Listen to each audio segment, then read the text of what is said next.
Vamos orar.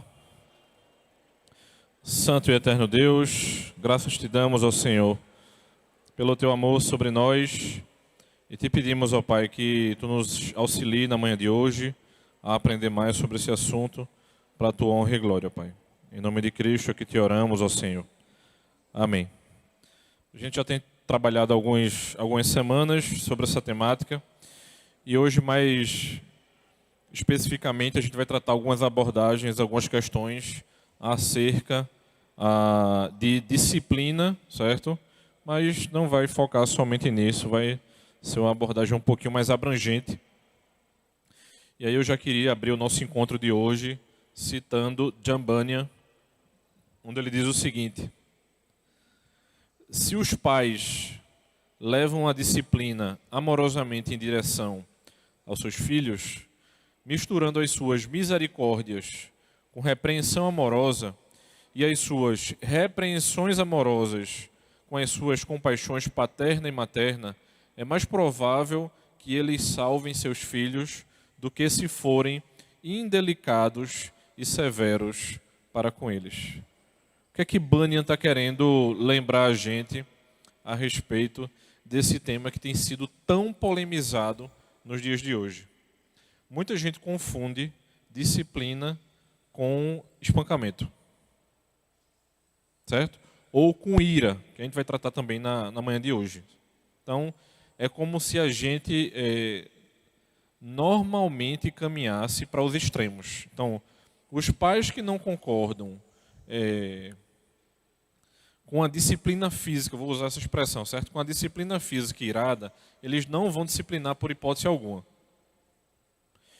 E os pais que não sabem lidar com as suas emoções como deveriam, eles vão extrapolar a disciplina, sendo pais irados e que normalmente vão afugentar os seus filhos deles próprios. Então, nenhuma das duas ideias é uma ideia bíblica. O problema é que normalmente a gente não sabe lidar com as emoções que Deus nos deu, e a partir disso, a gente não sabe lidar com os nossos próprios filhos. Então veja só, eu quero lembrar uma coisa importante logo nesse início aqui, e isso é importantíssimo para a gente, porque veja só, Deus nos fez com emoções. Então, por exemplo, tem muitas igrejas confrontado os tratamentos emocionais, digamos assim, de maneira geral, e é como se a gente desligasse o botão da emoção. Então, a gente não pudesse sentir, a gente não pudesse refletir acerca daquilo que a gente sente. E isso não é bíblico, irmãos, por hipótese alguma. O problema é que normalmente a gente não sabe nem lidar com as nossas próprias emoções e nem sabe lidar, principalmente biblicamente, com aquilo que a gente sente. Então, Deus não nos fez seres, vou criar uma palavra aqui, amocionados, certo? Não existe ser humano sem emoção. O problema é que hoje, certo, principalmente nos últimos, vou botar 100 anos, nos últimos 100 anos, a igreja tem sido confrontada, ou o ser humano ele tem sido fatiado. É como se cada parte do saber ou da ciência fizesse um recorte no ser humano, e a gente chama isso de reduzir o homem, ou reduzir o homem feito à imagem e semelhança, que é muito mais complexo do que a gente imagina. Então, nenhuma fonte do saber vai conseguir apresentar o homem tão completo, a não ser o próprio Deus nos apresentando a sua imagem e semelhança. E aí o que é que como a gente pode iniciar refletindo acerca disso na manhã de hoje? Pense o seguinte: as regras elas serão quebradas. Quando elas forem, como é que a gente lida com esse assunto? Como é que a gente vai lidar com os problemas acontecendo dentro da nossa casa? E aí a primeira coisa que a gente precisa ser lembrado é da Escritura, né? Quando a Escritura fala, irmãos, acerca de disciplina, ela está falando acerca do ensino através de Cristo, certo? E o que é que Cristo nos ensina acerca dessa temática. Ele vai nos ensinar acerca de autodisciplina, acerca de mordomia, de domínio próprio e até mesmo de uma boa ética de trabalho e serviço. E do amor por Deus e do amor também pelo homem de maneira geral. O problema é que quando a gente pensa em disciplina, a única coisa que vem na sua mente, normalmente, é a disciplina física, que faz parte, mas não é só isso. Se tudo na nossa casa, ou na casa dos nossos pais, se resolvesse através da disciplina física, a gente não tinha todos os problemas que o mundo hoje tem. Então a gente não tinha um mundo quebrado, mas o que é que o ensino bíblico nos lembra? É que a correção física ela é importante, certo? Mas o que os nossos filhos precisam e o que a igreja precisa e o que o mundo precisa é de Cristo. Então a nossa maior missão é lidar com as pessoas da nossa casa, lembrando a elas daquilo que Cristo nos ensinou. Então o que é que muita gente confunde? Quando muitas vezes a gente diz aqui que o homem ele é o pastor do lar, não é porque o homem tem que ir para o seminário fazer teologia, não. É porque ele é o principal lembrador daquilo que Cristo ensinou à sua família. Mas o que é que a gente tem enfrentado nos dias de hoje na igreja de maneira geral? Homens que pouco têm estudado a palavra, que pouco conhecimento bíblico têm, e que muitas vezes quem tem sido o lembrete, né, o despertador espiritual do lar são as mulheres. E a gente sabe que isso é um problema para a igreja de maneira geral. Então, quais são os principais princípios de disciplina, né, a gente podendo olhar de maneira geral aí para a Escritura? Então, o primeiro princípio é a respeito da obediência. Não somente obedecer, irmãos, mas disciplina como intenção de dar a vida. Então, por que nós devemos disciplinar? Essa é a primeira pergunta a ser respondida. Porque a gente quer que os nossos filhos tenham vida eterna. A primeira resposta é essa. Você disciplina o seu filho, não é para o seu bem-estar, não é para o bem-estar do seu cônjuge, não é para o bem-estar da sua casa de maneira geral, é para que o seu filho tenha vida eterna. Essa é a primeira coisa. Segunda, a disciplina ela vai ser uma marca de amor. Ou seja, Deus, como nosso Pai, Ele nos corrige e em decorrência desse ensinamento nós devemos também corrigir os nossos filhos biblicamente. E aí talvez chegue, né, na consequência, né, na decorrência da necessidade da disciplina física. 3. Uma marca da semelhança de Cristo é a disciplina.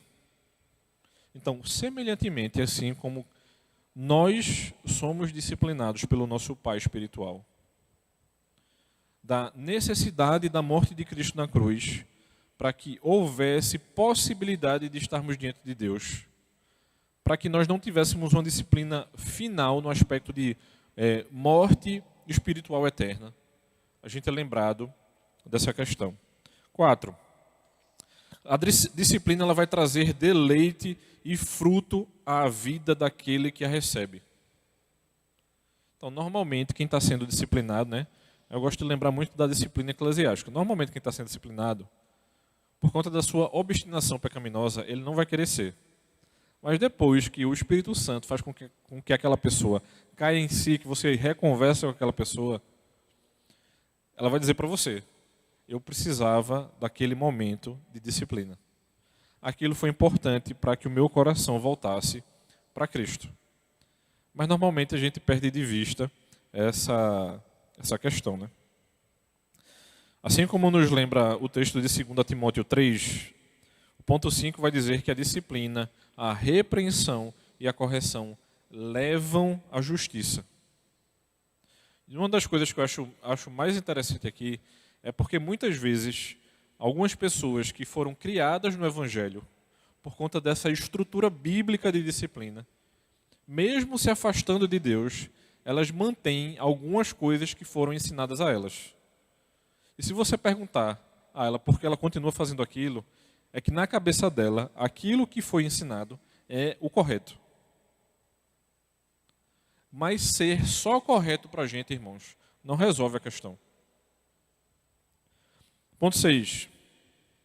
As crianças deixadas a si mesmas trazem vergonha, reprovação e insensatez. A gente vai ver um pouquinho mais na frente de que crianças indisciplinadas, elas vão testando os pais para saber os limites.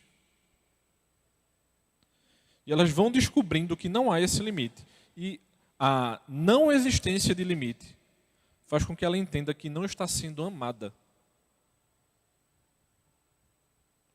Então, caso clássico que normalmente nos é apresentado.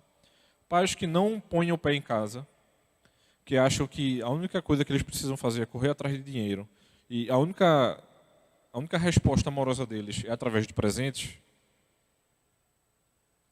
é que quando os filhos ficam um pouco mais velhos, a única cobrança que eles vão fazer a esses pais é a cobrança de tempo. E muitas vezes a gente vai querer, digamos assim, somente discipliná-los fisicamente, achando que isso vai resolver. E sua criança ela é indisciplinada, ou ela pode ficar indisciplinada, justamente por essa falta de cuidado mínimo e básico que a Escritura nos mostra. 7. A correção e a disciplina devem ser feitas com brandura e paciência. Então, você explicar ao seu filho por que você está fazendo, já diz muito do seu coração no momento em que você vai discipliná-lo. Porque você vai ter que acalmar, refletir e comunicar a ele o porquê você está fazendo aquilo naquele momento. E 8,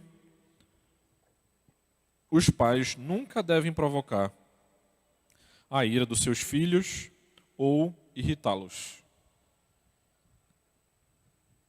Então, basicamente, no que a gente vai percorrer hoje é destrinchando essas questões aqui de maneira um pouco mais prática, certo?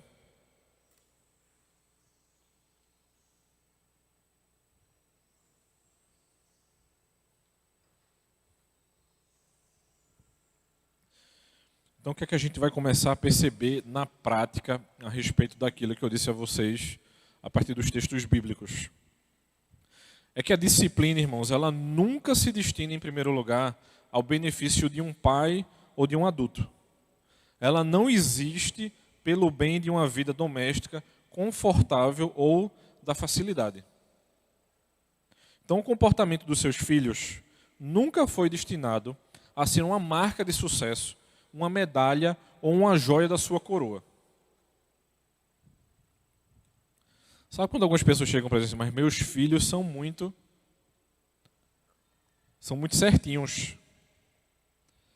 Eu vou dizer um negócio a você, viu, meu irmão e minha irmã? Eu tenho medo de gente muito certinha.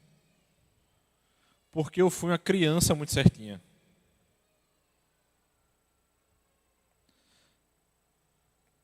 Então, quando as pessoas dizem assim, mas é tão quietinho, rapaz, eu preferia que fosse virado no giraia.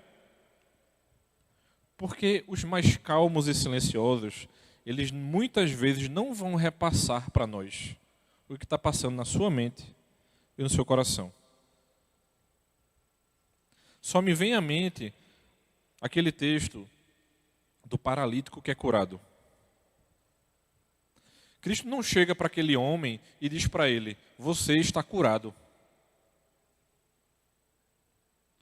É como se na cabeça daqueles dias, pessoas que tinham deficiência física, elas não pecassem.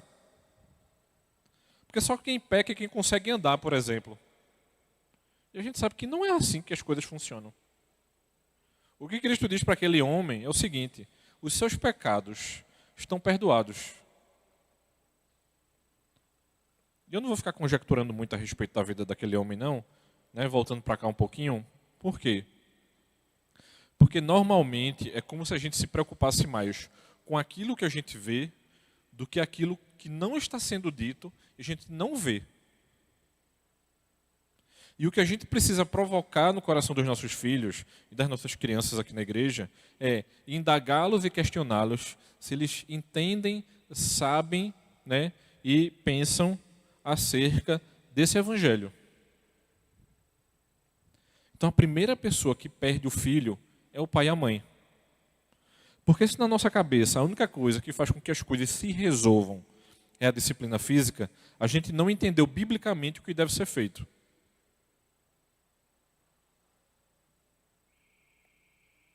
Por quê? Porque as nossas crianças normalmente sabem quando vão ser disciplinadas fisicamente. Agora, muitas vezes elas não sabem o porquê de estarem sendo disciplinadas fisicamente. E aí o que é que a gente pode entender? A primeira coisa que eu e você precisa lembrar é que nós também somos ovelhas errantes. É um errado disciplinando outro errado. Então, um lar centrado em Cristo não é o retrato de uma família que você idealizou, mas, ou muito menos, né, com pais perfeitos e filhos obedientes. Em um lar feliz e tranquilo. Muito pelo contrário. É um lar cheio de ovelhas errantes que precisam de um bom pastor. Então, um lar cheio de pessoas quebradas, imperfeitas, que enxergam a sua necessidade de ajuda, perdão e graça. Então, a nossa grande primeira função é fazer com que as nossas crianças enxerguem isso. Então, por exemplo, né, dos nossos primeiros encontros, eu falei que modelos muitas vezes nos cegam.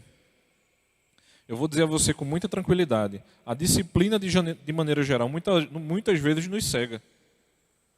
Porque o trabalho que dá de nós fazermos com que as nossas crianças e filhos enxerguem a respeito de ajuda, perdão e graça é muito difícil. Porque assim como Davi diz no Salmo, eu preciso dizer a meu filho que antes dele ter errado contra mim, ele errou contra Deus. E às vezes o erro não foi nem contra eu e você. Ele pode ter cometido um erro contra seu irmão, se ele o tiver, contra o seu amiguinho, ou até mesmo contra o avô ou a avó. Mas muitas vezes a gente não quer que as pessoas presenciem o coração pecaminoso das nossas crianças. Então a gente pensa assim, né? Eu não acredito que fulano está fazendo isso na frente do meu pai e da minha mãe, não.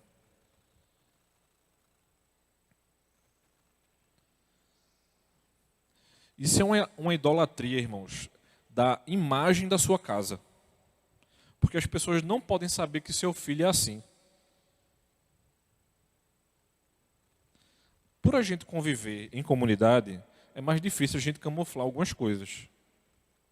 Mas ainda assim, quanto mais íntimo for os laços, mais exposto a gente fica.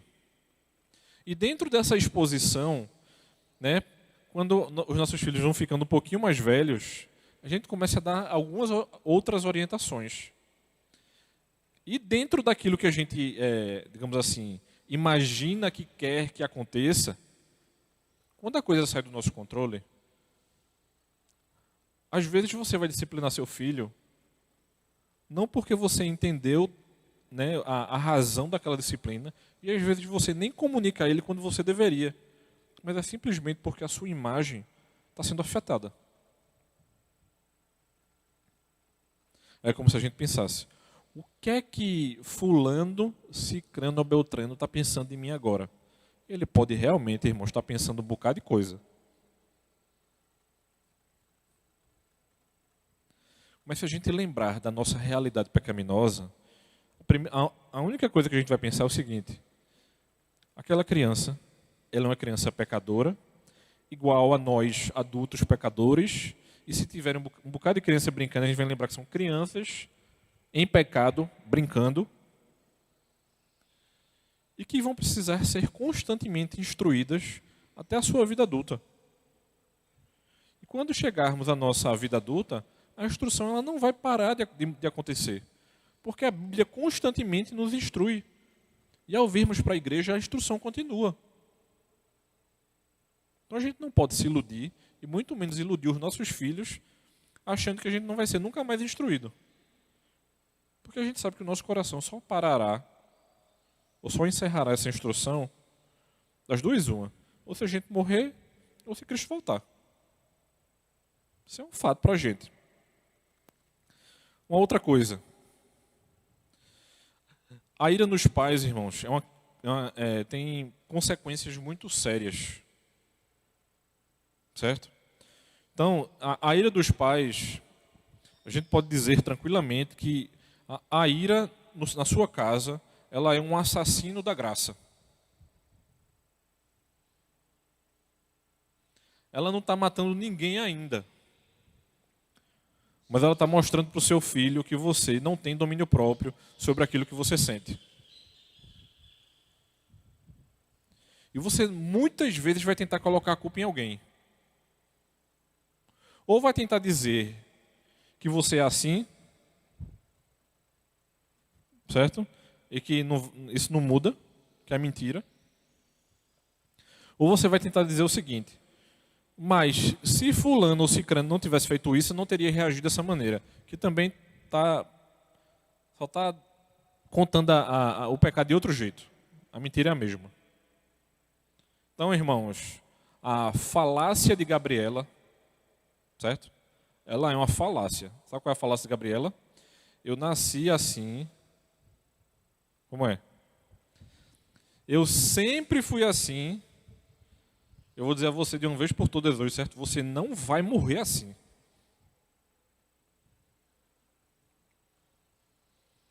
Porque se o nosso coração ele é constantemente confrontado pela palavra, você tem que entender o seguinte: se você é filho de Cristo, o domínio próprio, ele é um fruto de quê?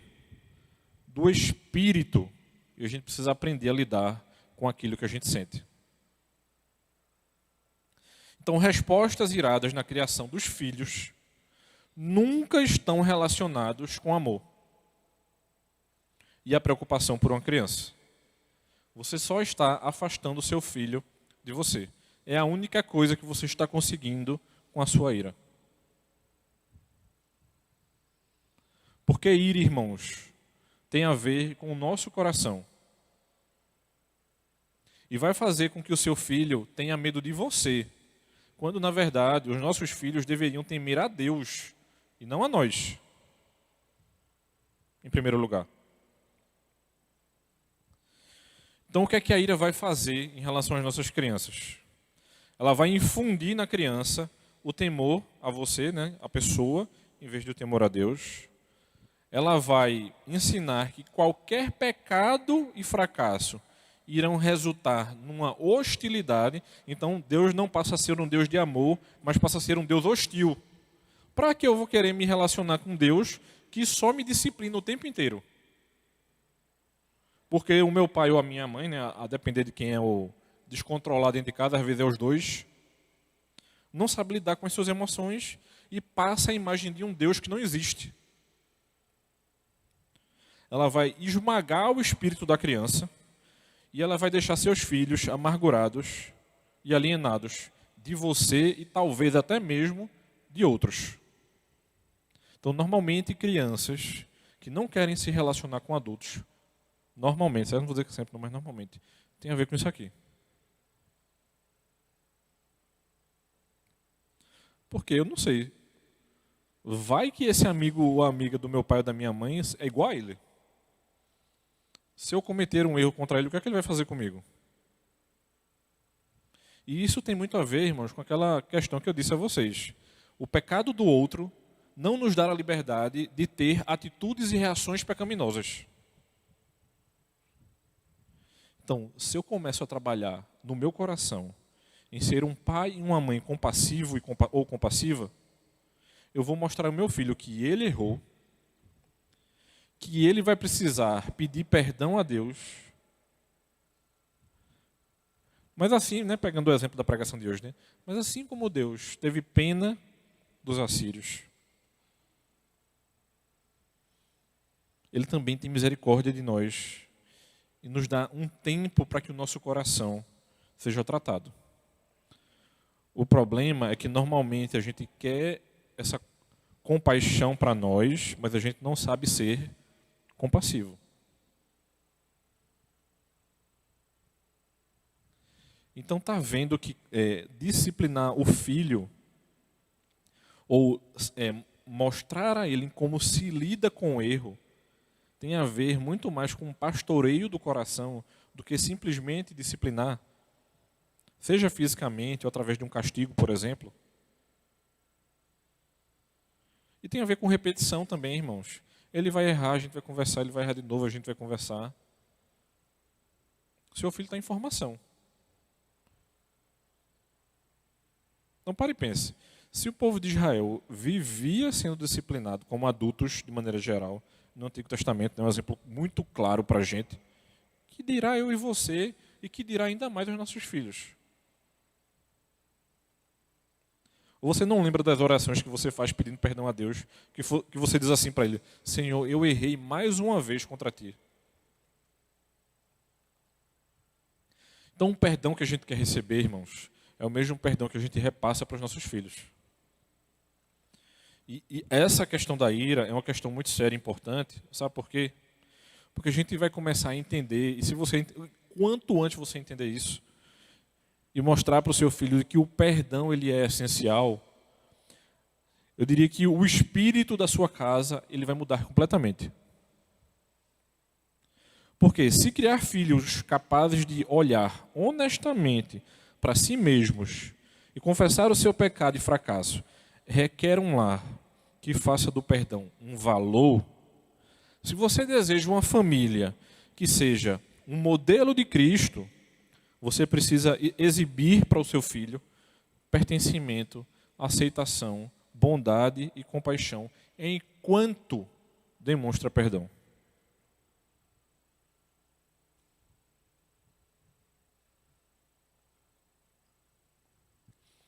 E todas essas questões aqui são questões a partir da perspectiva bíblica. Então, quando eu falo de pertencimento, por exemplo, estou falando para nós como igreja, de que nós somos participantes de um reino espiritual. De que nós só fomos salvos porque houve um sacrifício. O nosso perdão está atrelado a isso. Alguém se sacrificou. E a nossa paternidade e maternidade, irmãos, ela é uma paternidade e maternidade sacrificial. E você pode parar e pensar assim: mas eu não sou pai ainda. Mas eu diria que é muito difícil você estar na igreja e não conviver com crianças. E esse sacrifício é exigido da mesma maneira. Eu nem comentei isso domingo, mas eu estava aqui pregando, foi até antes mesmo da aula. E normalmente as crianças têm ficado aqui na frente. Eu acho isso ótimo, porque ajuda elas com relação a aprender a se concentrar no culto. E às vezes os pais olham assustados para a gente. E às vezes dá vontade de interromper a pregação e dizer assim: calma, irmãos, está tudo bem. A gente sabe que as crianças pequenas são assim e está tudo certo.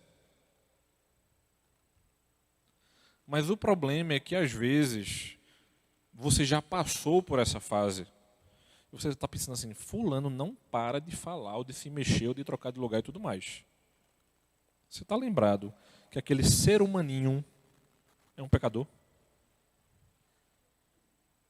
Imagine a cada erro que seu filho comete aqui no culto, você saísse para discipliná-lo.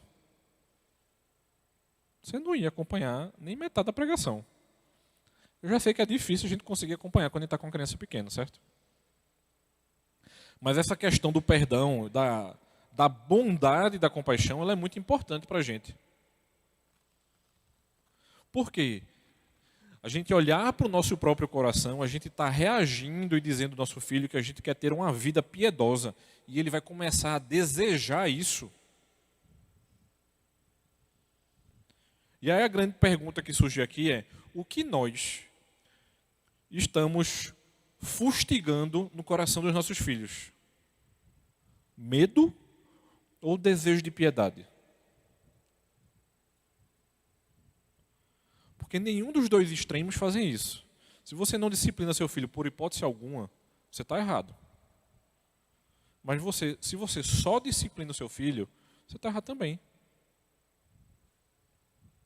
Então, o que está sendo construído aqui para a gente é que dentro do processo de ensino, e não somente de ensino, mas de olhar para aquele coração errante, a gente vai instruindo os nossos filhos no caminho do Senhor. E como bem diz o texto de Deuteronômio, a gente deve fazer isso o tempo todo. Você faz isso em casa, ao acordar, ao fazer uma refeição, ao caminhar com seu filho, ao estar sentado com ele. É o famoso, faça isso o tempo todo. Não é só em alguns momentos pontuais do dia ou da semana. Outra coisa, quando filhos têm pais piedosos, eles podem temer desapontá-los, mas não temem a ira dos pais. Por quê? Porque eles sabem que pode se aproximar dos pais, pois estes demonstram compaixão, mesmo na disciplina. Ou seja, seu filho não vai ter medo de você porque vai ser disciplinado. Ele se entristeceu porque ele sabe que você vai ficar desapontado com ele. É a tristeza pela tristeza. Ele está triste porque sabe que você vai ficar triste. Ele começa a perceber as nossas reações e ele começa a entender de que quando nós fazemos determinadas coisas, a fazemos porque a gente quer o melhor para eles. Então, pais acessíveis e humildes, dispostos a passar uma ofensa, a deixar passar uma ofensa, e que dão ao outro o benefício da dúvida, ajudam a produzir jovens sábios e maduros. Então, por exemplo, quando a gente não deixa que o nosso filho seja submetido ao erro e à correção, a gente não está sabendo educar o nosso filho. Então, por exemplo, no final da infância você já começa a perceber alguns traços no seu filho, nem vou dizer que é sempre não, mas alguns a gente consegue perceber, em relação em como ele olha para o sexo oposto. E muitas vezes eu e você a gente se assusta com isso. E eu não estou falando que o seu filho, no final da infância, ele vai namorar. Mas você não se permite, por exemplo, deixar conversar e ouvir o que ele está percebendo e entendendo a respeito daquilo. E muitos pais, ao invés de estimular a conversa a respeito do assunto, ou até mesmo de pré-adolescentes e adolescentes, ao não conversarem sobre isso, eles começam a tolher e a não ensinar o seu filho a aprender a decidir. E aí muitas vezes você fica se perguntando, se questionando, por que determinados adolescentes e jovens são tão imaturos? É porque normalmente, irmãos, nós fomos pais medrosos.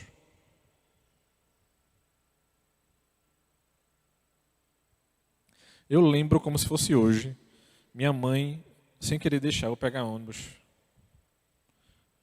E meu pai dizendo a ela, ele tem que aprender a fazer determinadas coisas.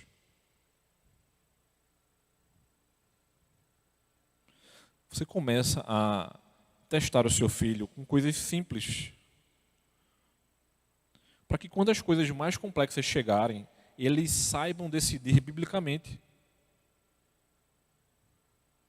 Mas, se a gente tem medo de deixar, de fazer com que o seu filho sofra, eu vou colocar uma outra questão aqui na mesa, da conversa. Crianças que não são permitidas sofrerem, quando elas entrarem em situações de grande sofrimento, elas adoecerão.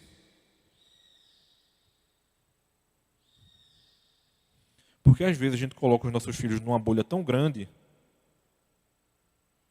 que quando ele chega numa situação que realmente cobrar dele, o chorar com o que chora, ele não vai saber fazer isso.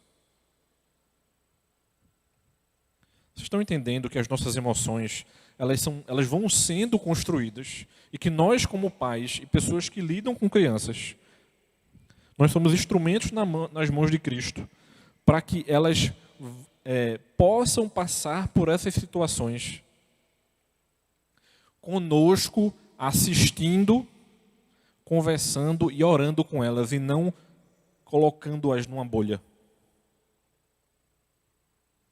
Pessoas que lidam bem com as suas emoções na vida adulta é porque tiveram a oportunidade de serem bem instruídas na Bíblia, mas não somente isso, que tiveram pais que deram liberdade para que essas emoções fossem, digamos assim, testadas. Mas não é um teste silencioso. Ele é um teste acompanhado, em que você vê o seu filho sofrendo, em que você conversa sobre o sofrimento, que você ora com o seu filho e pelo seu filho. Mas se você bloqueia essas situações, quando ele perder, por exemplo, um ente querido, seja na infância ou na adolescência, por exemplo, não estou dizendo que ela não vai sofrer, mas ela vai saber passar com muito mais facilidade por situações como essa.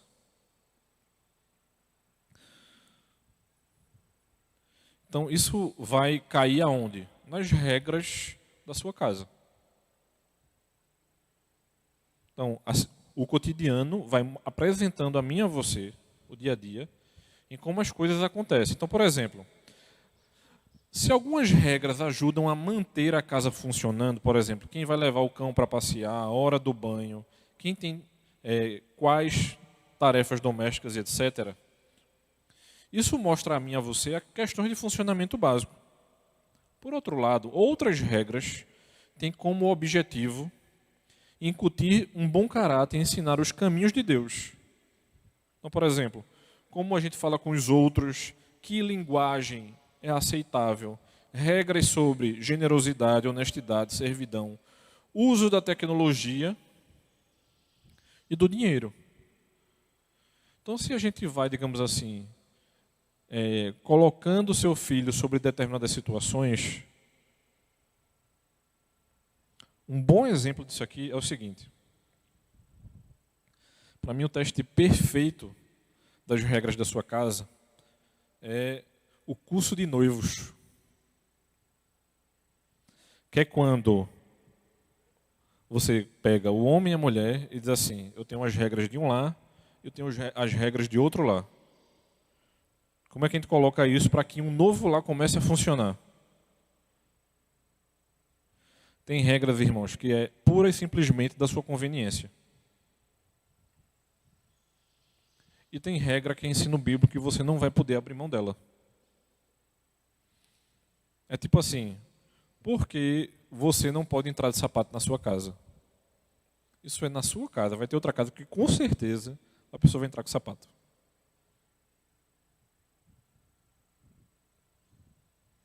Agora, por que todos daquela casa deveriam falar direito? Ou tratar bem a todos ao seu redor? Então, por exemplo, quando eu pego, por exemplo, a questão do 5º mandamento e começo a destrinchar para o meu filho e para a minha filha coisas a respeito de honrar pai e mãe, e que eu não entendo o princípio e me apego simplesmente a pai e mãe, eu tiro ela do ensinamento do 5º mandamento. Ou eu mostro ela somente uma imagem das muitas que surgem. O 5º mandamento, irmãos, mostra ao seu filho, às crianças da nossa igreja, que honrar pai e mãe, ou o pai e a mãe, é a primeira autoridade em que ela deve obediência. Mas não é a única, não. Você é a primeira imagem para o seu filho de que ela deve saber lidar com as pessoas e que haverão pessoas em que ela vai precisar obedecer. Em várias instâncias e níveis. Por que as coisas estão tão bagunçadas nos nossos dias? Porque os pais dos nossos dias não sabem o que é autoridade. E nem querem ser. E isso vai ser um caos. E já tem sido, na verdade, para os nossos dias. Então, quando crianças que aprendem o que é autoridade convivem com crianças que não sabem o que é autoridade, é quando você vê uma criança dizendo assim, mas meu pai disse, já ouviu nessa frase? Mas meu pai disse que eu devo obedecer a todo adulto. Aí a outra criança que não sabe o que é isso, ela entra num caos mental ali naquele momento. Porque se ela não sabe o que é obedecer ao pai e à mãe, ela não vai saber o que é obedecer a ninguém. Ela não vai ter autoridade em canto nenhum. Então a gente perde essa imagem, por exemplo, dentro da escola, dentro dos magistrados, dentro das autoridades políticas, dentro de toda a estrutura que é construída dentro da sociedade. Então é por isso que a gente tem aluno batendo e matando professor aí. Por conta disso. Mas, se essa avaliação faz com que a gente comece a ter um outro tipo de olhar e a perceber que determinadas regras, elas são boas para o bom funcionamento da sua casa, mas não tem nenhuma exigência bíblica e que outras você vai ter que insistir porque são questões bíblicas e que os nossos filhos precisam aprender, aí a gente é começado a apresentar das coisas das quais a gente precisa brigar. Conversava com um irmão aqui da igreja ontem, que não é pai, e ele estava dizendo que estava conversando com a esposa, e ele disse assim, mas meu filho tem que tomar vários banhos. A primeira coisa que um pai pensa é o seguinte, é muito inocente, né? Tem dia que você vai brigar com seu filho para dar um banho nele, quanto mais dar vários banhos. É tipo assim, veio para a igreja à noite. Se você conseguir dar banho sem sair, ótimo. Mas até que você chegue à sua casa e o menino dormiu, você vai acordar? Eu diria que você é muito inocente. E às vezes o menino dorme aqui no meio do culto. Então, determinadas coisas que são desejadas por nós, nem sempre vai ser uma realidade de aplicação 100%. E nem mesmo as coisas que devem ser insistidas, a gente vai conseguir aplicar 100%. E é justamente por isso que a gente deve ser compassivo. E dentro dessa compaixão, a gente começa a entender, por exemplo, de que quando o seu filho ficar um pouquinho mais velho e dizer assim, isso não é justo, a grande questão que você vai ter que ensinar é o seguinte, veja só, nós somos chamados a amar a justiça e a tratar os outros sem imparcialidade ou favoritismo. Mas será que isso significa que a nossa criação de cada um dos filhos deve ter a mesma aparência e deve soar exatamente igual? Quando procuramos ser especialistas em conhecer cada criança, começamos a entender quais as consequências, as regras e os limites necessários para manter cada uma delas segura. O problema é que muitas vezes os nossos filhos nos testam e vai querer dizer assim para mim e para você, mas se fulano, que é o irmão dele, pode, por que eu não posso? A grande questão é que dentro da nossa pessoalidade, eu não sou fulano e muitas vezes nem você é. Porque fica muito claro, irmãos, se você ver duas crianças da mesma família, você vai entender rápido que elas não são iguais.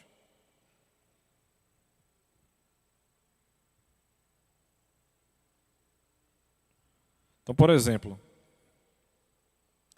quando eu paro e penso que possivelmente meu filho vai ser uma tagarela, eu disse, rapaz, esse menino é igual a mim não. Porque Viviane diz para mim, é uma briga para tu falar em casa. E a única coisa que eu penso, e penso brincando obviamente, é porque eu gasto tudo, irmãos, falando com vocês. É não, brincadeira. Mas essa questão da pessoalidade, ela deve ser tratada. Nós normalmente temos filhos que são mais afoitos do que outros, por exemplo. Então vai ter determinadas coisas que o que é mais afoito vai ser proibido de fazer que o outro não precisa. Mas o que é mais fácil? é mais fácil você proibir os dois. Mas Deus não nos chamou a fazer isso.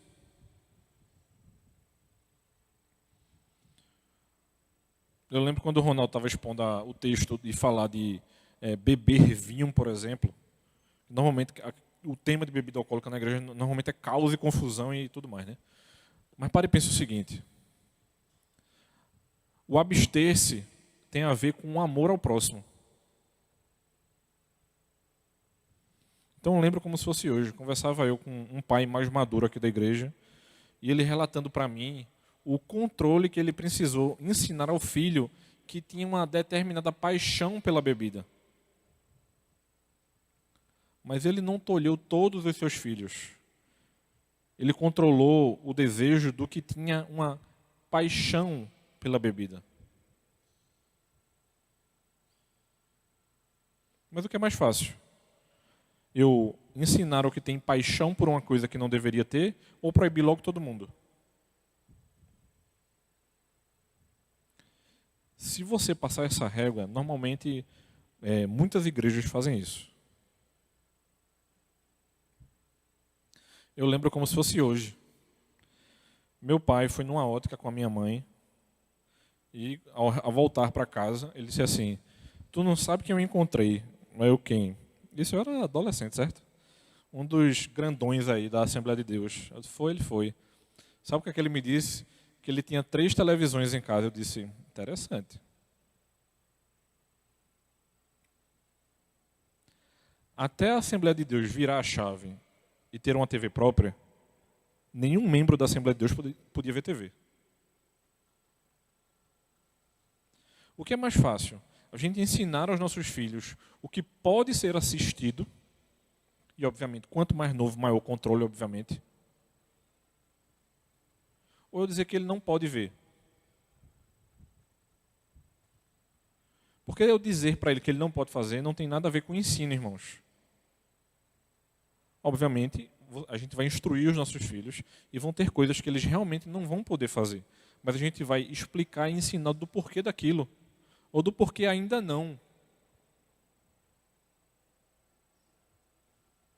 Ou você acha que, por exemplo, ele não poder participar da ceia, por enquanto, não é didático?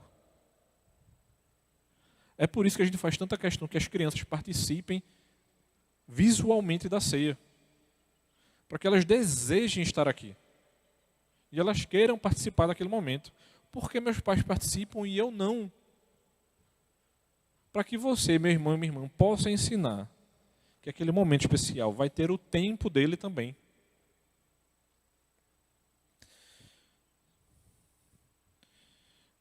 E aí a gente vai encerrar com essa questão da obra do Espírito. Como é que o Espírito nos ajuda? Embora não sejamos capazes, certo? De produzir mudanças, Deus pode fazer abundantemente além de tudo o que poderíamos imaginar. Ele pode alcançar lugares dentro do coração e da mente dos nossos filhos que ninguém mais pode ir. Ele pode fazer e ele faz milagres. Então, assim, sabe aquela criança que você olha para ela aqui na igreja assim? Essa aí não tem jeito, não. A gente presenciou muita coisa aqui A gente teve uma fase de muito acampamento de jovens e adolescentes aqui. E tinha um desses jovens que eu dizia, rapaz, se Jesus não transformar esse coração, tem jeito não. E sabe quando o Cristo realmente atinge o coração dessa criança e adolescente e até o semblante da pessoa muda? Que a gente fica assim, abismado com a coisa. É justamente isso, irmãos. O que a gente está pedindo para você não é para você desistir do seu filho.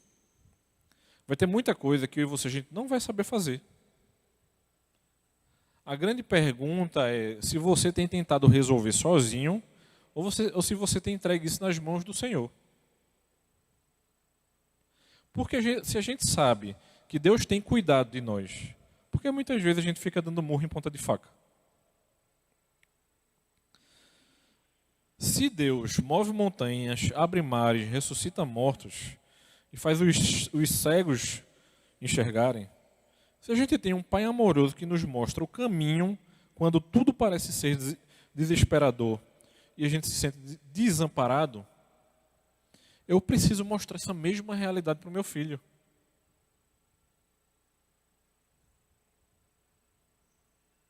Quando eu e você estivermos passando pelo vale da sombra da morte, os nossos filhos precisam saber disso também. O problema é que muitas vezes a gente não sabe filtrar o que conta. É como se a gente trabalhasse do 0 ao 100. A gente passa por uma crise, o seu filho vê você sofrendo, ele não pode e nem precisa saber da história toda, mas ele não sabe que ele pode também orar por você.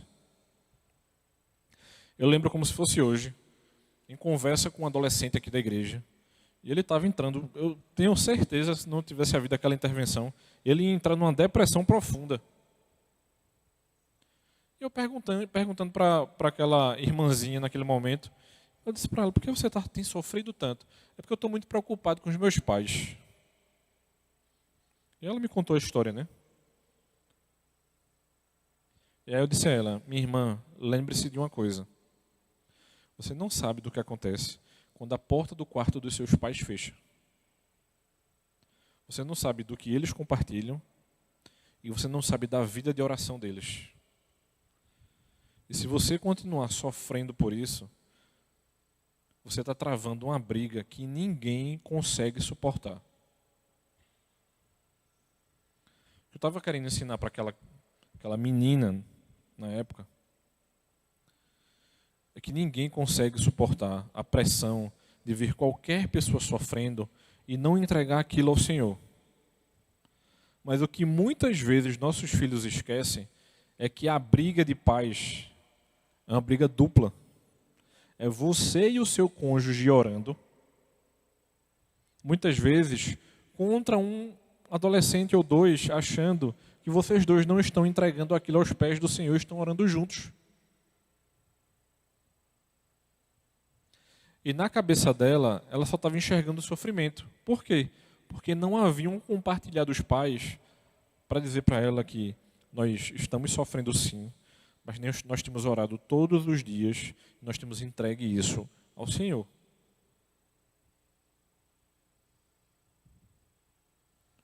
Porque passar por desafios e problemas, irmãos, toda família passa. Mas muitas vezes os pais não comunicam isso aos filhos. Isso tem justamente a ver com esse ensino. Então pense o seguinte, à medida que uma criança se desenvolve, o risco aumenta e o impacto às vezes é contínuo e irreversível.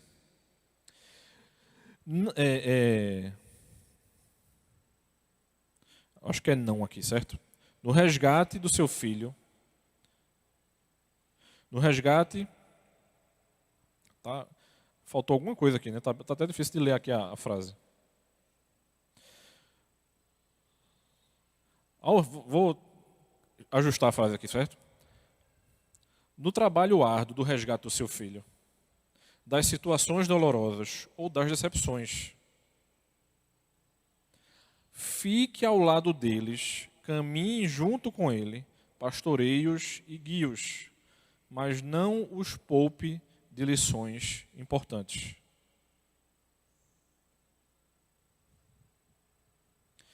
Ensine-os a se entregarem a um Pai amoroso. Por quê? Porque quando confio meus filhos a Deus, as fraquezas, os pecados, as escolhas ruins, o sofrimento e até mesmo a rebeldia deles serão usados para o bem. Pare de tentar fazer as coisas acontecerem de uma maneira particular e apenas faça o trabalho árduo de ser um pai piedoso. Resumindo, dê-se o trabalho de pastorear o coração do seu filho e pare de colocá-lo numa bolha. Você fazendo isso, você não está preparando o seu filho para o mundo. primeira coisa que me vem à cabeça é acampamento. A igreja não foi feita para viver dentro de um acampamento eterno. Deus não nos chamou para clausura. Ele nos chamou, sabe para quê? Atenda a santa convocação. Recarregue as baterias para que você aguente os próximos 6 dias da semana. Até quando? Até que eu volte. São dos problemas que nós, como igreja, temos mais enfrentado. Quem negligencia o domingo está à beira de um penhasco. São das coisas que a gente tem mais visto as pessoas fazerem. Isso ficou muito claro pós-pandemia, pós-lockdown. Então esse é um dos grandes desafios nossos como igreja. É mostrar às pessoas que elas podem e devem lidar com os seus próprios corações, entregando-os ao Senhor. E a coisa não vai ser diferente para os nossos filhos, para as nossas crianças. Nós somos instrumentos na mão de Cristo para que os nossos filhos sejam ensinados a lidar com o mundo e que eles permaneçam na igreja. Mas quem vai fazer isso? O próprio Cristo. Mas nós precisamos e devemos ter o trabalho de ensiná-los. Ensina o teu filho no caminho em que ele deve andar. E no futuro ele não vai esquecer daquilo que ele foi ensinado. A Bíblia é clara em relação a isso. Quando? O tempo todo, meu irmão. O tempo todo. Seu filho já tem o pacote básico. Você só precisa lembrar ele o tempo todo. Quando Deus nos diz que nós fomos feitos à imagem e semelhança, Ele já nos manda para cá com um preset. O pacote básico já está lá dentro. Criado à imagem e semelhança. O resto, repetir, repetir, repetir e não cansar de repetir até que Ele volte. O que fazer a gente já sabe. E se não souber, a gente procura e se ajuda. Certo? Vamos orar? Santo e eterno Deus, nós sabemos dos desafios, Senhor, daquilo que nós temos enfrentado como Tua igreja, daquilo que podemos fazer para o bem do nosso lar, da nossa casa, da nossa família, e entendendo também, Senhor, nosso chamado ministerial, de como podemos servir melhor as crianças da Tua igreja, Pai. Que possamos ser usados por Ti para a Tua honra e glória, e que possamos Te buscar em espírito e em verdade, Senhor. Nos ajuda a fazermos a Tua vontade e que Tu possa nos ajudar em todo o tempo, ó Pai. Em nome de Cristo é que Te oramos, ó Senhor. Amém.